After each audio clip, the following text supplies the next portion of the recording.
All right. Good afternoon and welcome to the Senior Concerns Seminar Series. I am Hannah Hoffman, the Care Manager here at Senior Concerns. If you are not familiar with our programs here, I want to take a minute and share them with you. There is the Caregiver Resource Center with support groups. We have senior advocates. We have ELSA. We have an adult day program. We run the Meals on Wheels for Thousand Oaks, Newberry Park, Westlake, Oak Park, and Agora. We have a geriatric in-home assessment program for a fee. And then we also have pro bono legal and financial concerns programs. Today's seminar is Understanding Dementia. We are so fortunate to have our presenter here with us today. Jordana is an educator and care specialist for the Alzheimer's Association. She has been with the association as an employee for almost 5 years, overseeing the support groups in Ventura County and Santa Barbara County, but she was a volunteer before that for almost 8 years. In fact, she has been involved in some capacity with dementia for 25 years. Jordana came to know Alzheimer's because of her mom, who had mixed dementia. She passed away in 2008, and it made her want to help others not to have to go through the journey of dementia alone. All right, I will pass it over to Jordana. And again, feel free to ask questions in the question and answer. Thank you, Jordana. Thank you, Hannah. And welcome, everybody. I'm so glad you were able to make it. And seriously, if you have any questions, please feel free to ask it at any time. I have kind of an outline of which I'm sure you saw because it was on the flyer, and I'll just kind of start to go with that. And if questions come in, Hannah's going to let me know, and then we'll be able to answer your questions. One of the things that we wanted to accomplish today is gaining an understanding of what dementia is all about. And of course, there's not going to be enough time in an hour to really get through all of it, but understanding kind of the terminology that we have to use when we're talking to doctors and when you want to get information as to what is going on either with yourself or with your loved one. So let's start with the word dementia, because that always seems to be the confusing part of what's the difference between dementia and Alzheimer's. Well, quite a bit in a way, because dementia is like the word cancer. So if someone says to you, you have cancer, the next question would be, okay, what kind do I have? Same thing with the word dementia. Dementia is that umbrella word that can incorporate a lot. Alzheimer's is one form of dementia. It's actually the number one. Most Americans, that's what they have. About up to about 80% of people with dementia will have Alzheimer's. And the others are like frontal temporal lobe, vascular dementia, and Lewy body dementia are the four that we deal with the most. And then there are about 100 others that are kind of in the mix, a little bit more rare, but those are the four that we really deal with. Now, the next step is kind of understanding what would be the symptoms of dementia. And what are the differences between, am I just getting older? So I'm forgetting things and, I walk into a room and I don't know why I'm there. Every one of us, young and old, go through that. So that is not what would be typically considered, or rather a warning sign that maybe something's wrong. Where the warning sign would be, can't seem to find my car keys. And lo and behold, you find them in the icebox. Or more to the point is the keys are missing, but you don't know that they're missing. Those are those subtle mistakes. As a matter of fact, I'll give you another one that I just got the other day from talking to a daughter who is dealing with her father who has dementia, and he was driving, and every once in a while he would call and say, I'm lost, and he would give her, symbols, or I'm at a gas station and this is what it is, or tell him what corner. Then one day she got it, and they live in Thousand Oaks. So then one day she got a telephone call, and her father was calling again. He wasn't sure where he was. And he could not give her any of the focus points of where he was. And she said, Dad, can you give him the phone to somebody there, because he was by a gas station. Can you give him something there? So he went, he gave it to the service guy there, and the daughter said, where is my father? Can you give me an idea of where he is? San Luis Obispo. Oh, So he had driven from Thousand Oaks to San Luis Obispo and didn't really know how he got there. That's classic.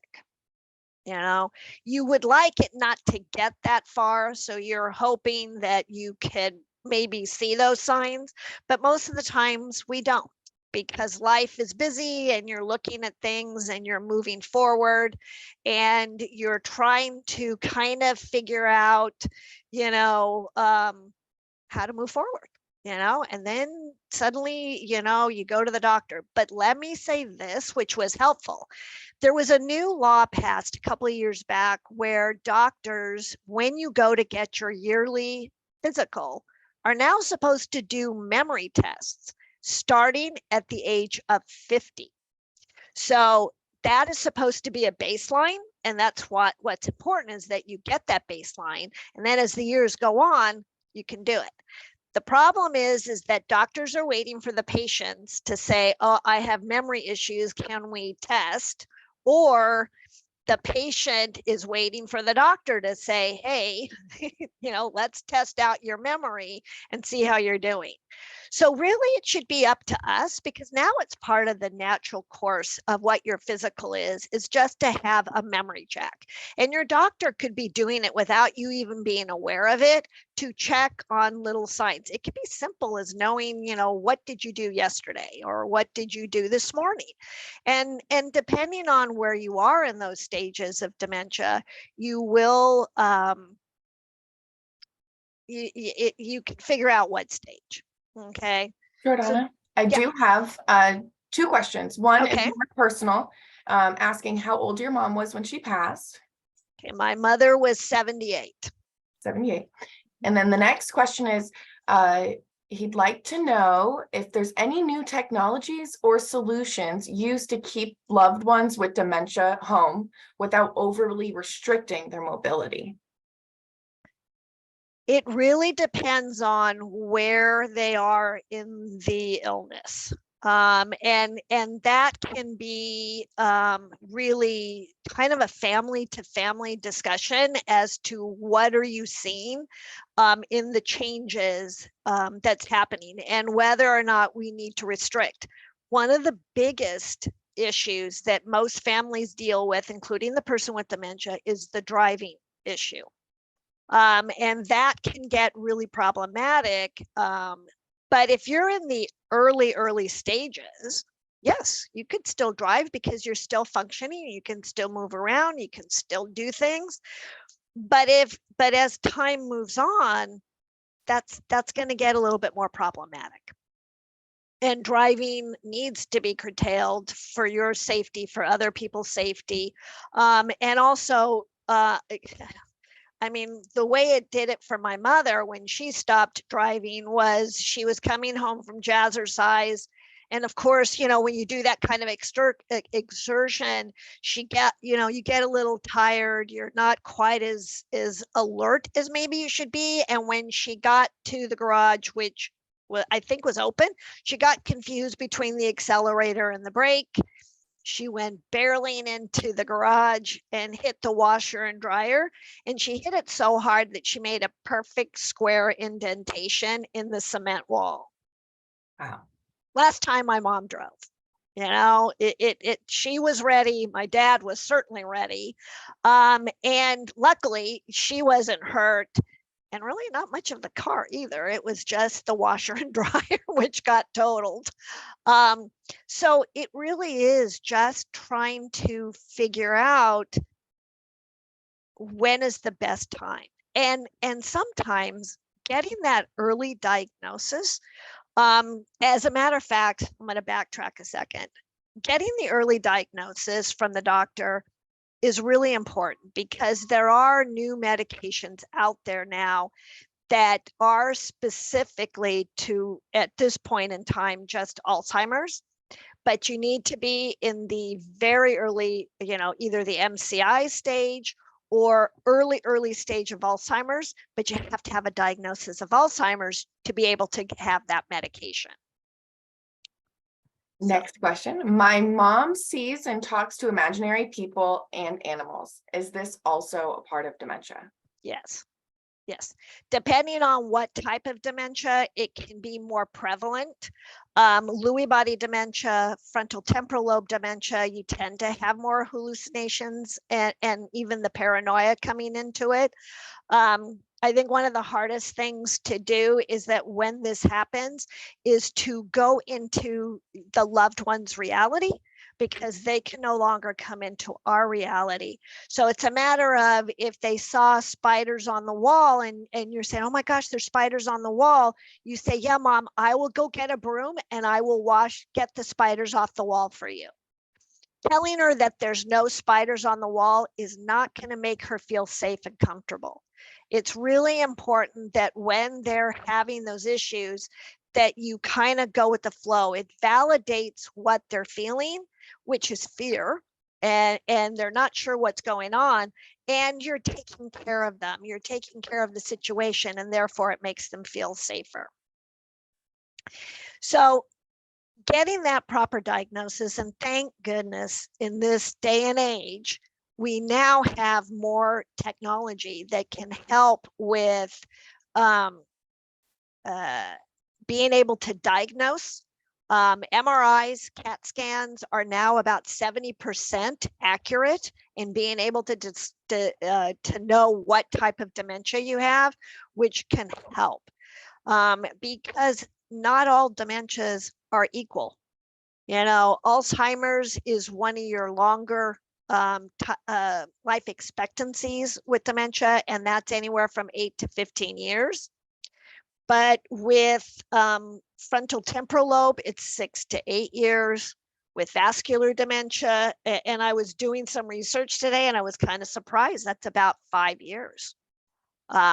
So from when the onset of symptoms.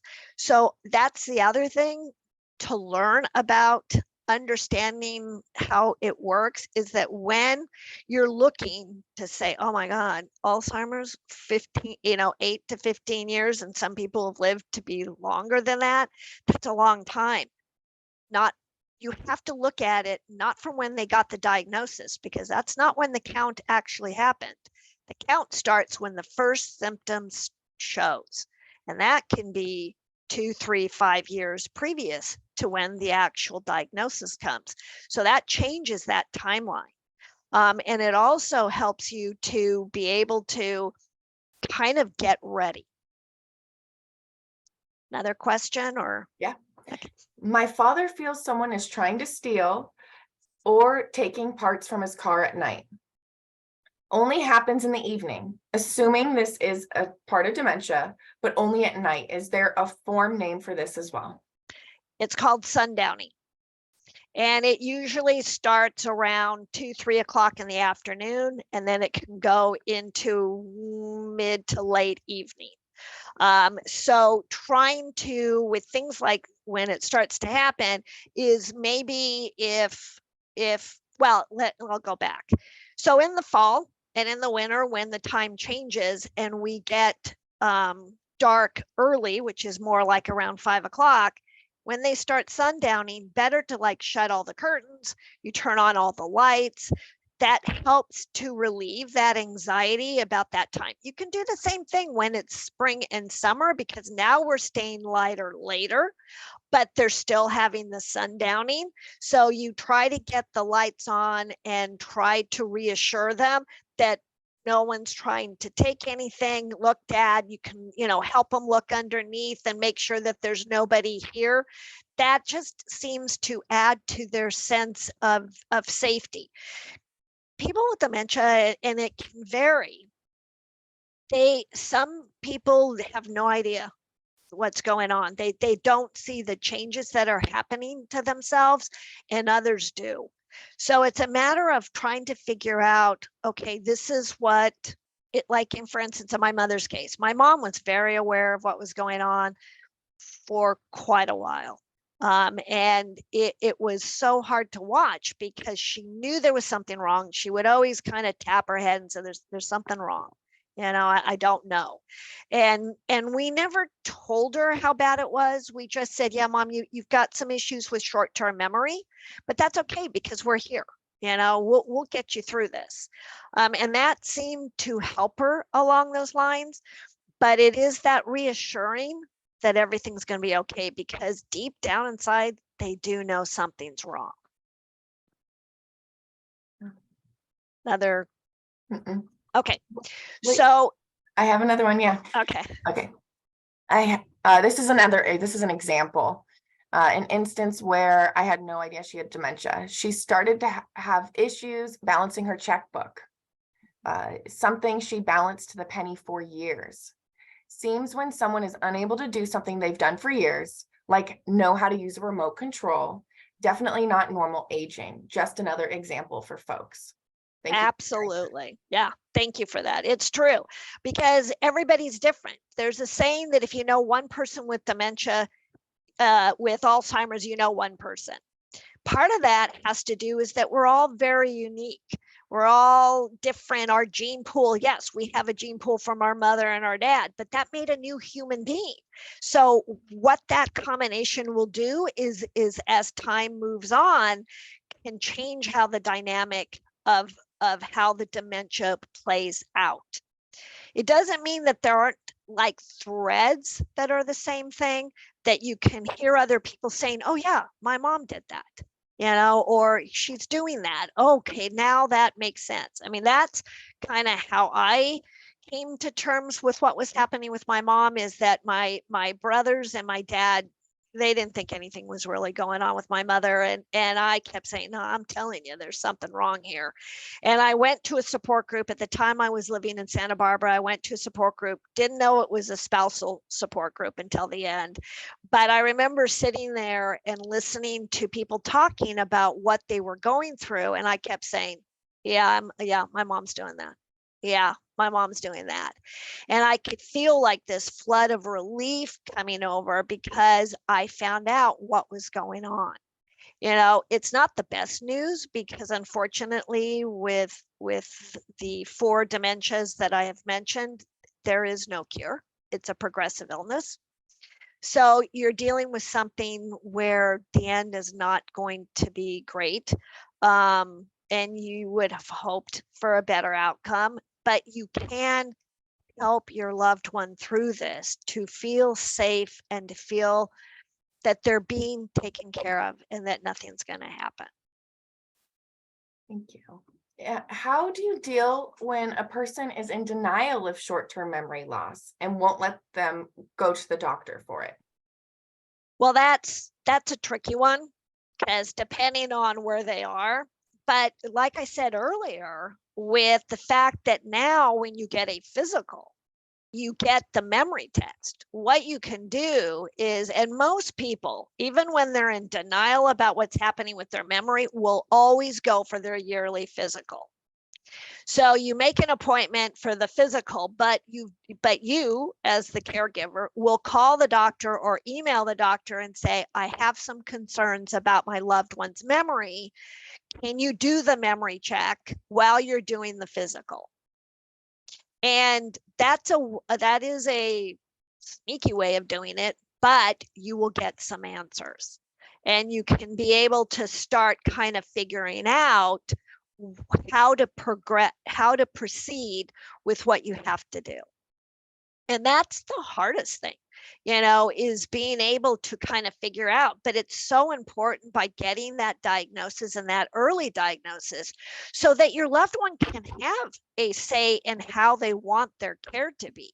My family was very lucky, because my mom was very open about how she wanted things to progress, and my parents had their paperwork really basically ready. Their medical power of attorney, their legal power of attorney, they had that. Plus they always made it clear that they never wanted any heroics. So we knew going into this what my mother wanted, so that when the time came and she couldn't voice for herself, we knew what she wanted and we were able to do that for her. All right. If I bring someone with dementia to a holiday gathering, what should I do to prepare the rest of the family? What should I do to help my person with dementia feel comfortable? Okay. Two things. One is you have a plan A and you have a plan B.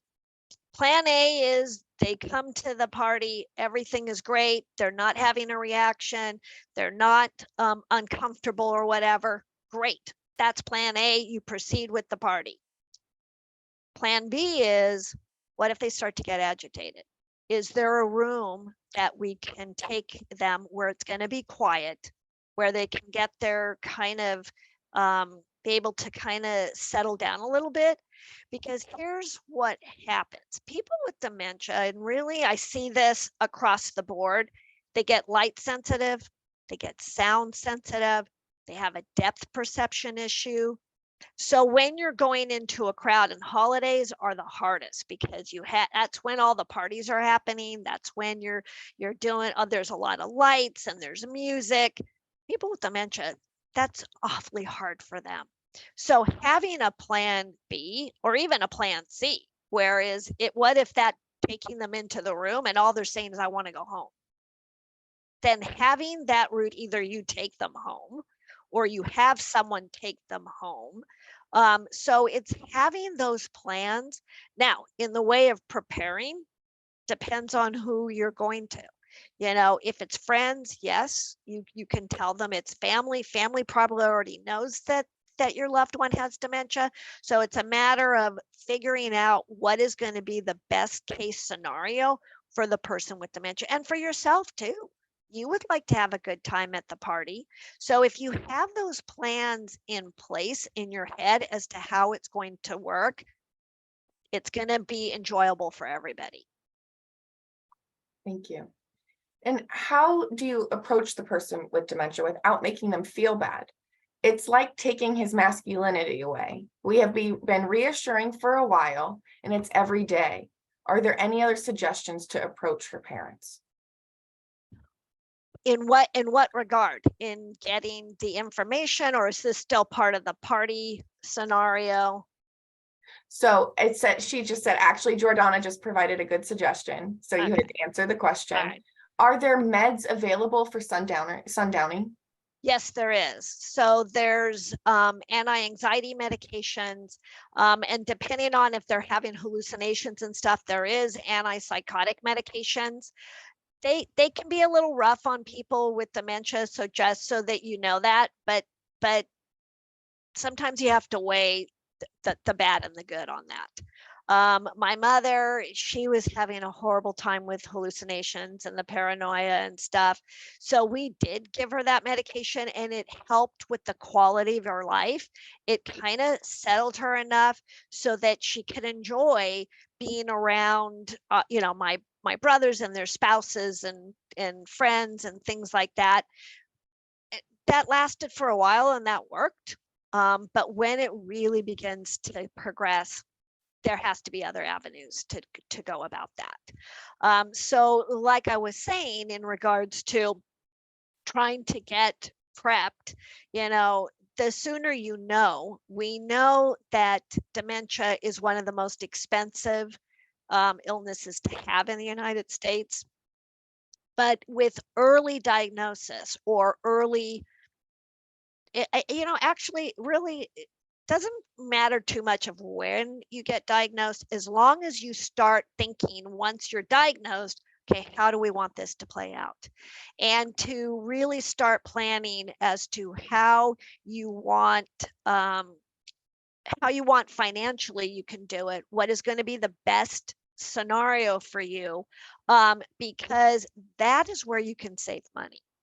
The typical, and this was a few years ago, so I'm not quite sure what maybe the new numbers are because of inflation. But when I first started at the association, which was 5 years ago, it was about $350,000 through the length of somebody's illness for the cost of dementia. By knowing about it early, by making your plans, you can save $65,000 through that course.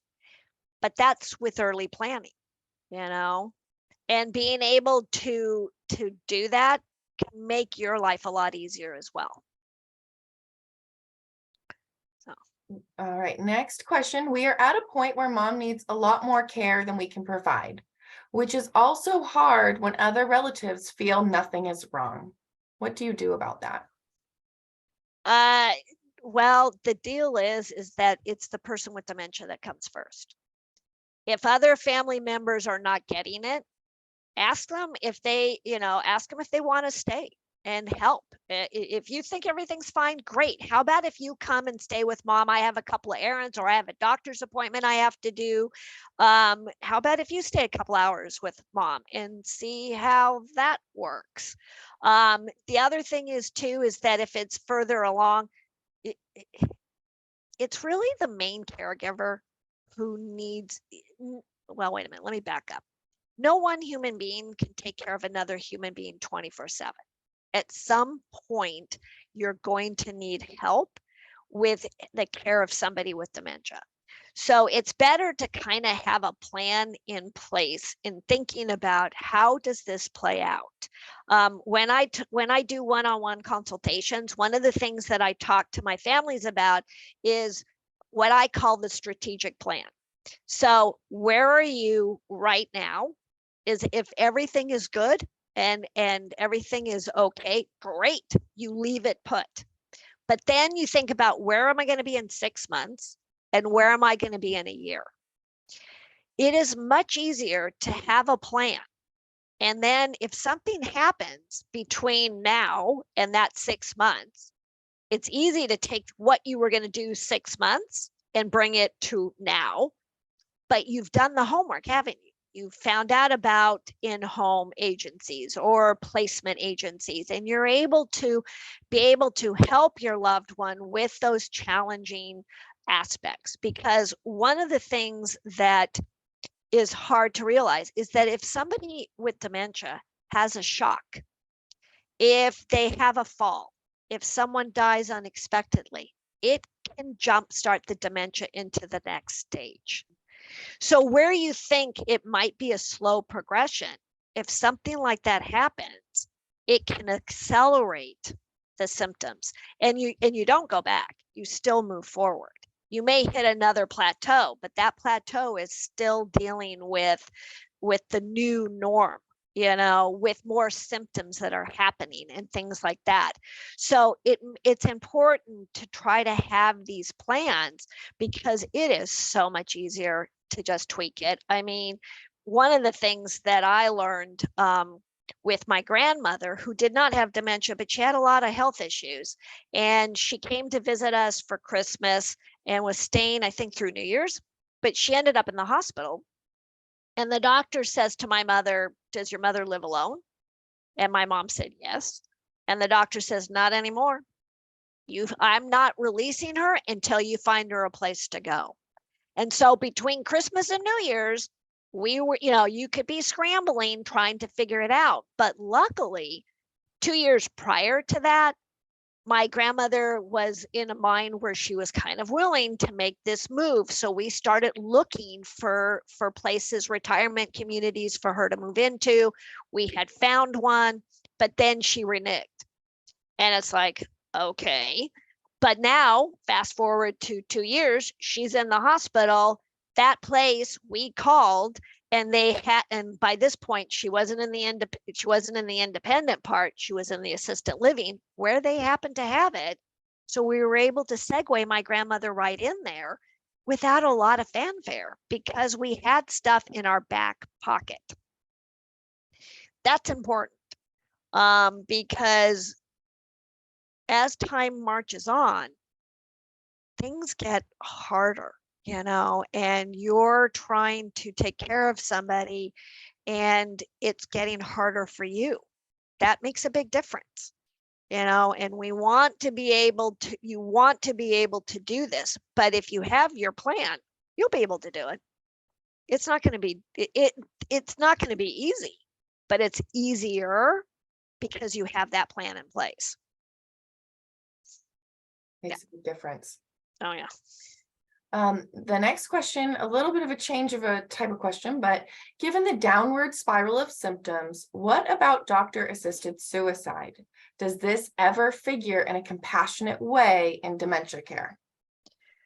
It's harder in dementia care because the person, as the dementia progresses, can't know. So they don't have that choice anymore. That's why having those conversations at the beginning of knowing, because in fact, my mother, in the very beginning, my mother would joke around and say, if I get worse, put a pillow over my head and end it and stuff like that. And it would be joking, and I could hear that in the tone of her voice. But then one day she said, "No, Jordana." And I was flippant, I would say, "Oh yeah, right."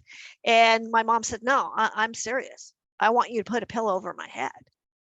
And it's like, "Mom, I'm sorry, I can't do that. But what I can promise is that we will do no heroics when the time comes." And she said, "You swear to me?" "You swear on this, Mom?" "I swear we will abide by that." And for the most part, we did. And when I say the most part, is part of the problem is that when it came time to really understand where my mother was in her dementia, we didn't get good doctor's advice about the fact that she really was making that transition into the last part. And we did do a heroic measure, which was a mistake, but we live and learn. None of it is easy, and you hope that as time moves forward, and because people are more open to the assisted suicide and everything, but with dementia, it's a tricky. I have heard that there are what's the word I'm looking, medical power of attorney that are made for people with dementia about that, but I haven't seen it or haven't really heard people using it. So it's a tough dilemma. Yeah, and it's something that would need to be talked about at the, very beginning of the diagnosis, which is where the end of life planning really comes in, and just, it's so important. Well, and we have a hard time in this country really talking about it. I mean, I remember going to a talk. This was probably about 4 years ago, and it was with an ER doctor, a palliative care nurse, a hospice nurse, and they were talking about the fact that 75% of Americans don't have their medical power of attorney done. And in fact, we should be talking about it with our children. They should be having it from the age of 18 on. And that's hard for us because we don't ever want to think that the end is coming, but it's coming for all of us. And not to, we need to have those discussions. We need to have that openness of what do you want, when that time comes, how aggressive do you want?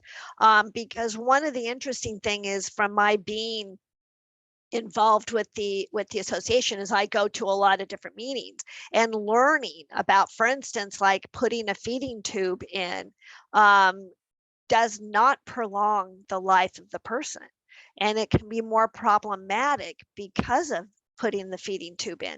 So knowing those things can help you to make better decisions about how the loved one wants their end to be, and respecting that.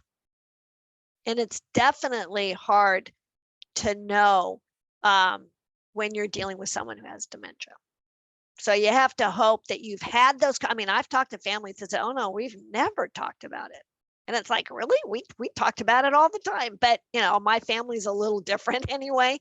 So it's a matter of being able to be open with that discussion and understanding that with dementia, time now is becoming of the essence, you know, of being able to get that information, to get that, all of that um, paperwork work done, so that then once all that's done, then you can step back and you can enjoy your loved one and you can go about your life and do the things that you want to do.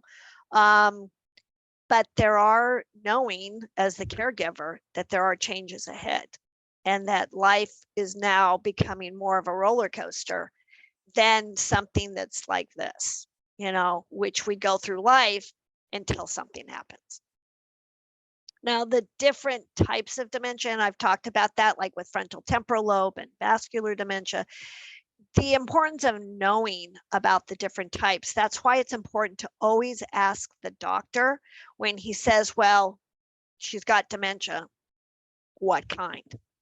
It's important to know because of the fact that there's life expectancies can be different with those dementias. And being able to plan and to make decisions that can help is really important.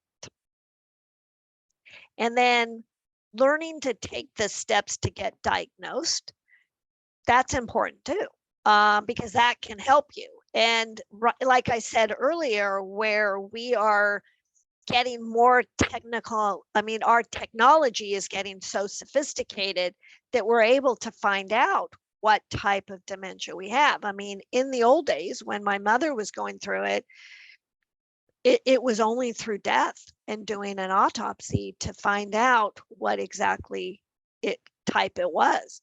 Now we don't have to do that. You can find that with an MRI. You can find it out with a CAT scan. Doctors are getting more sophisticated themselves with being able to talk to you and get an idea of what's happening. So that can be very helpful. It's also important that if you have a doctor who is not necessarily forthcoming with information, you can always look, because thank goodness we get the after summary of our appointment. And I am always amazed that even though I ask all the questions, when I get that summary or I go on to my chart and I'm looking up what, you know, was said, there's more information there that the doctor didn't tell me about from even myself, you know, and it's like, wow, I did not know that, you know, so that's a good thing to be able to get that information. Because the more information you have, the more you're educated on that, the better you're going to be in handling it. Like Senior Concerns, where they offer, today is a prime example, and they offer so much other seminars and everything to learn. We do the same thing. We have a class called the Savvy Caregiver. Yeah, where you learn about all the stages and what to do and how to do it. And we offer it about 4 times a year, because it's about a 4 to 5 week class once a week, for a couple of hours. So you learn a lot about how to handle this, because there are things that go down that you never think that you're going to have to deal with. I think one of my favorite stories about my mom is my dad woke up one night and she had broken her elbow. So she was in a cast, and my dad woke up and she wasn't in bed, and my dad went downstairs to try to find her, and she was in the kitchen with a knife getting ready to do something with the cast. And my dad, of course, you know, it's like, oh my God, and said, honey, what are you doing? And my mother turned to him and said, well, Madonna sent me a birthday gift and I'm trying to open it up, you know. And my poor dad, you know, thank God he knew what to do, because he said, well, honey, let me open it for you. You know, why don't you give me the knife and I will open up the present for you. So there are things that you go through that you never think you're going to have to go through. But if you go into support groups and you find out ways to handle it and learn about the therapeutic fiblets that we have to do occasionally, or not, maybe more than whatever, depending on what's going on, it really does make it a challenge. But like I said, the more you know, the more you understand that it's the normal course of things, the better off you're going to be able to handle it. I mean, I've had people say, no, I don't want to go into this to the support groups. I find too much, it scares me. And my comment to that is, better to be scared during the support group than to be scared at home when you're actually dealing with it at home. Better to learn, and then when it happens, and let me say this, not everybody goes through everything. Like the wandering, everyone is very, nervous about our loved ones wandering. Well, not everybody wanders, so, but understanding that, and when it happens, you're prepared. You've either changed the locks or you put things on there so that the loved one can not get out the door, or those type of things can make it a lot easier and can help to prevent issues from happening. And I think that that's where it is a challenge for us, because we're having to be one step ahead of our loved one. But when you know things, when you have learned about dementia, like one of the things that is interesting is where they have a depth perception issue, and the example I use for that is that when somebody has a depth perception issue, and most people with dementia do, it's, for instance, if you have a white bathroom and you have a white toilet, they may not see the toilet because it fuses into the wall. So if you have the option to paint the wall a different color so that the toilet sits out, terrific, and then they'll know. But if you don't, then putting a colorful toilet seat on there can make it easier for them to know what that room is and to be able to go in and use it properly. Instead of, someone told me one time that they found their loved one had wanted to go to the bathroom, but it couldn't recognize the bathroom and was standing outside and just had to go. So it's trying to make it easier for them to be able to make those challenges not quite the challenge. It allows them some dignity and grace to be able to do it. I just want to mention on this same note, Martha and I did a seminar called How to Create a Dementia-Friendly Home. So there's a lot of tips in there about that, and you can go to seniorconcerns.org/seminars, and it's called How to Create a Dementia-Friendly Home. And so there's some tips in there for those exact things that you're talking about.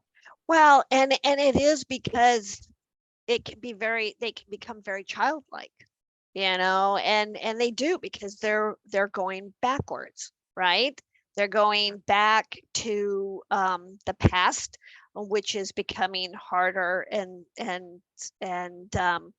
more challenging for us, because they're not knowing where they are. It's the adage of, when they say, I want to go home, I want to go home. We know now that when they're saying that, it has nothing to do where they're living, but that something has made them upset. And home symbolizes safe and security. So instead of saying, well, mom, you are home, or honey, you are home, you say, everything's going to be okay. I'm going to make sure that you're going to be safe and secure. Nothing is going to happen to you. That is more important than saying you are home, because to them, they could look around and not recognize their home. And that only will tend to make it worse, instead of kind of making them feel safe and being heard. And the other thing is then for us is then to go back and say, okay, what agitated them? What made them fearful? Was it, is it getting dark outside and there's not enough lights on in the house? Or are they in a place where they're not familiar? You know, my mom did that one time.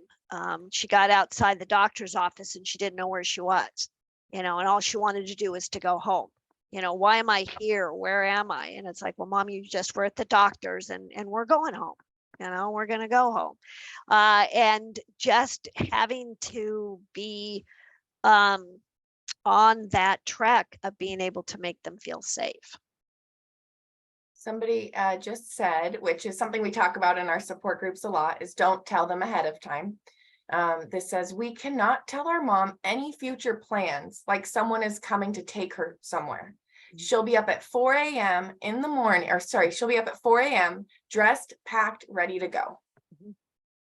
Absolutely. And so it becomes tricky, you know, and a lot of it is trial and error. You know, it's people have, you know, I remember when I was going through this and I had a brother who had passed away. And a couple of years after that, my mother had completely forgotten that he had died and kept asking me, why hasn't he come to visit? You know, and before I knew better, before I got into a support group, I would say, Mom, he can't come to visit you. He's not, you know, I mean, what do you mean he can't come? And, you know, and I'm, of course, going around Robin Hood's barn because I wasn't getting the fact that she had truly forgotten what had happened.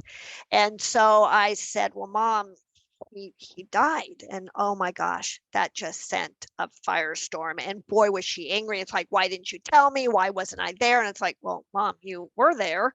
And then I went to a support group and they said, no, you don't ever tell your mother that her son died. You say he's gone on vacation. You know, and sure enough, the next time she asked me, I told my mom that he went on vacation. And where did he go? Because she started questioning me, and thank God I had it all ready. You know, I said, well, he went to Seattle because my brother loved going to Seattle. And is he having a good time? It's like, oh yeah, Mom, he's having a blast. You know, and then 10 minutes, 15 minutes later, she forgot again. She asked me why he hadn't come to visit. I changed the subject and said, well, because he lived only about a half an hour away from my parents. So I said, well, Mom, he was here, but he had to go back to work. And he said, oh, he had to go back to work. And I said, yep. And he'll call you tonight to tell you how his day went. Oh, okay. So he went to work and he'll call me tonight. And I said, yeah, Mom, he'll call you tonight. And that was it. You know, it was no more of having to go, because really in a circumstance like that, there's two things that are going on here. One is that she had forgotten that he had died. And the comment is how could I forget that my son died? What's wrong with me? That's the second. What is wrong with me that I forgot that my son died? And that's very scary, you know, and what we want is we want them to not be scared. We want them to feel that they're being safe and they're being taken care of. And sometimes that means doing the therapeutic fib. And frankly, whatever I could do to make my mom comfortable and feeling safe, I would do. So that's what was important. So we're kind of wrapping it up a bit. We have a few more minutes. Are there any other questions that you have before I kind of close down on this particular So I'll ask seminar? a question. Okay. For diagnosis, what type of doctor would you go to for the diagnosis? Where would you start? You would start with the neurologist. And keep in mind that when you're going to a neurologist, there's going to be a wait time. So there is usually 3 to 6 months when you find a good neurologist and you want to see him or her, there's going to be a wait. So that's why it's important to really not kind of thinking about waiting on this, because there's 6 months.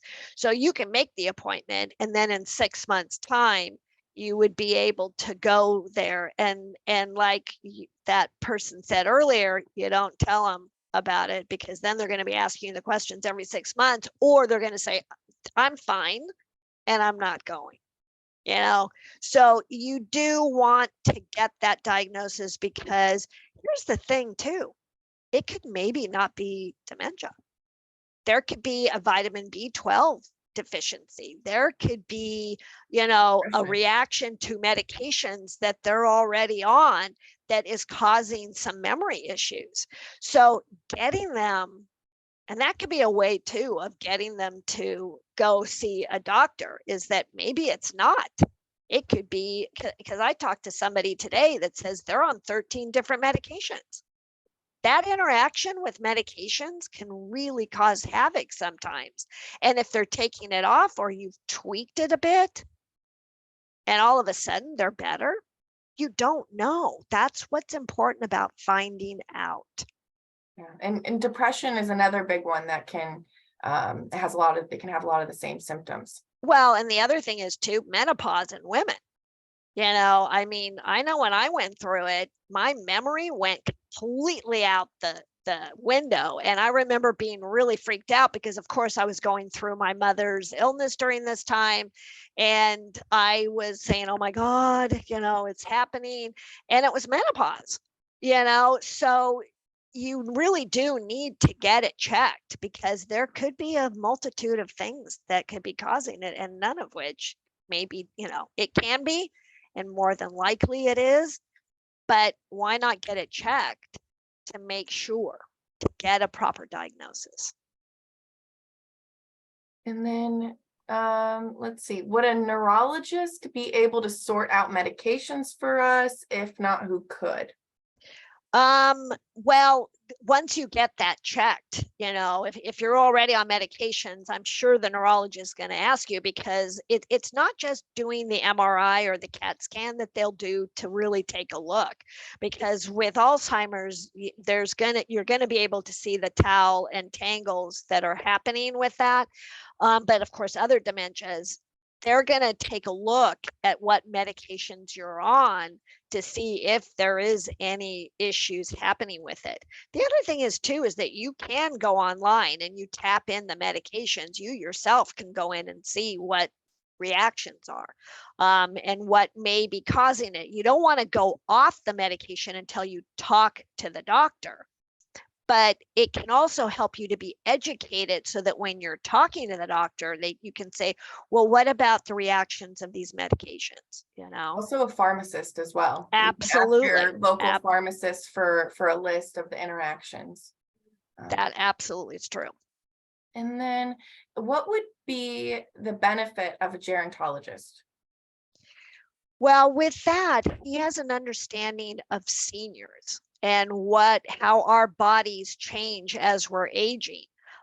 So there's definitely a difference, because there is going to be a point in time where a neurologist isn't going to be able to help you much.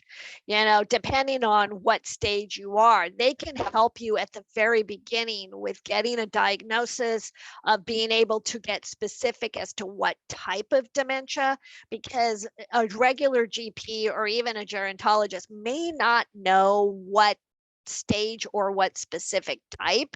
So going to a neurologist, getting that information, and then as time progresses, you're going to move back to your regular GP or a gerontologist who has more of an understanding of the aging process. And there's a lot to deal with when it comes to that. And then this is a good wrap-up question, can you recommend literature or books for recognizing the stages of Alzheimer's? Yes. There are a couple of books. One book, let me see, because I actually have it here. It's called Ahead of Dementia. It looks like this. You can get it on, well, it's backwards, but you can get it on Amazon. What I like about this book is that it talks in layman terms so that you can actually understand. And it is written by a woman who lives in Santa Barbara, who was a facilitator with us, and now works at an assistant living facility. But again, what I liked about this book is the fact that I could actually understand it and not have the technical terms that go off kilter. Also on the alzheimers.org, we have